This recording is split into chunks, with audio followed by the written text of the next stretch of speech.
జై హింద్ కమాండోస్ కరీంనగర్లోని లక్ష్యం డిఫెన్స్ అకాడమీలో ఎస్ఎస్సి జీడీ మరియు రైల్వే ప్రొటెక్షన్ ఫోర్స్కు సంబంధించిన 3 months exam coaching batch July 3వ తారీఖు రోజు ప్రారంభమవుతుంది. మీ అందరికీ తెలిసిందే, ఆగస్టులో ఎస్ఎస్సి జీడీకి సంబంధించిన నోటిఫికేషన్ రాబోతుంది.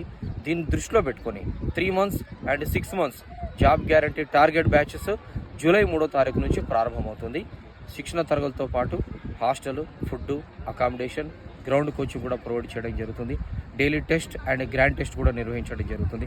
100% ఉద్యోగం సాధించే విధంగా టార్గెట్ బ్యాచ్ జూలై 3వ తారీఖు రోజు ప్రారంభమవుతుంది. ఫ్రీ మెటీరియల్ ప్రొవైడ్ చేయడం జరుగుతుంది. డైలీ స్టడీ అవర్స్ కూడా నిర్వహించడం జరుగుతుంది. దీంతో పాటుగా ఆర్మీ అగ్నివీర్, ఎస్ఎస్సి జీడీకి సంబంధించినటువంటి ఫిజికల్ గ్రౌండ్ కోచింగ్ బ్యాచ్ కూడా ప్రారంభమైంది. కరీంనగర్లోని అంబేద్కర్ స్టేడియంలో ఫిజికల్ శిక్షణ ప్రొవైడ్ చేయడం జరుగుతుంది. సో కాబట్టి ఆలస్యం చేయకుండా వీరంత త్వరగా లగేజ్తో పాటు రాగలరు. పూర్తి వివరాలకి లక్ష్యం డిఫెన్స్ అకాడమీ 7396607448లో సంప్రదించగలరు. Thank you.